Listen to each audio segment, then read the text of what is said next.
গোপালগঞ্জে কিন্তু কারফিউ বলবৎ রয়েছে, যেটি থাকবে বৃহস্পতিবার অর্থাৎ আজকে সন্ধ্যা ৬টা পর্যন্ত। এবং গোপালগঞ্জের কারফিউ পরিস্থিতি নিয়ে বিস্তারিত জানবার চেষ্টা করব আমরা। আমাদের সাথে যুক্ত হচ্ছেন আমাদের সহকর্মী শেখ জাবেরুল ইসলাম, আমরা যুক্ত হচ্ছি তার সাথে। জাবেরুল, আপনি নিশ্চয়ই আমাকে শুনতে পাচ্ছেন? জাবেরুল, গোপালগঞ্জে এই মুহূর্তে কি পরিস্থিতি বিরাজ করছে, সার্বিক চিত্র কি আমাদের জানাবেন? অতসী, আপনি জানেন যে গতকাল এনসিপির কেন্দ্রীয় কমিটির যে পদযাত্রা হয়েছে, সেই পদযাত্রার ঘটনার পরেই আপনার সেনাবাহিনী এবং পুলিশের সাথে স্থানীয় বাসিন্দা এবং আওয়ামী সমর্থকদের সাথে ব্যাপক পাল্টা ধাওয়ার ঘটনা ঘটে।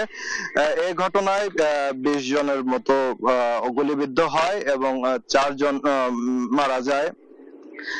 এই ঘটনার পর থেকেই জেলা প্রশাসনের পক্ষ থেকে 22 ঘন্টার কারফিউ জারি করা হয়। সেটি গতকাল রাত 8টা থেকে শুরু হয়। আজ সন্ধ্যা 6টা পর্যন্ত এই কারফিউ বলবৎ থাকবে। তবে আমি সার্বিক পরিস্থিতি যদি বলি, তবে সাধারণ মানুষ যারা জীবিকা নির্বাহ করে থাকেন, তারা জীবিকার তাগিদেই কিন্তু এই রাস্তায় বের হয়েছেন। এছাড়া স্বাভাবিক অন্যান্য দিনের তুলনায় এখন কিন্তু রাস্তায় সাধারণ মানুষের চলাচল কম বললেই চলে। তবে আইন শৃঙ্খলা রক্ষাকারী বাহিনীর সদস্যদের এখন পর্যন্ত এই শহরের এই রাস্তায় কিন্তু তেমন চোখে দেখা মেলেনি।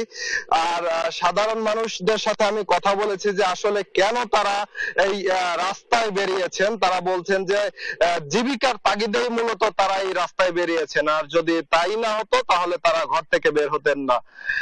এই ছিল আমার কাছে গোপালগঞ্জ থেকে কারফিউর সর্বশেষ। অতসী।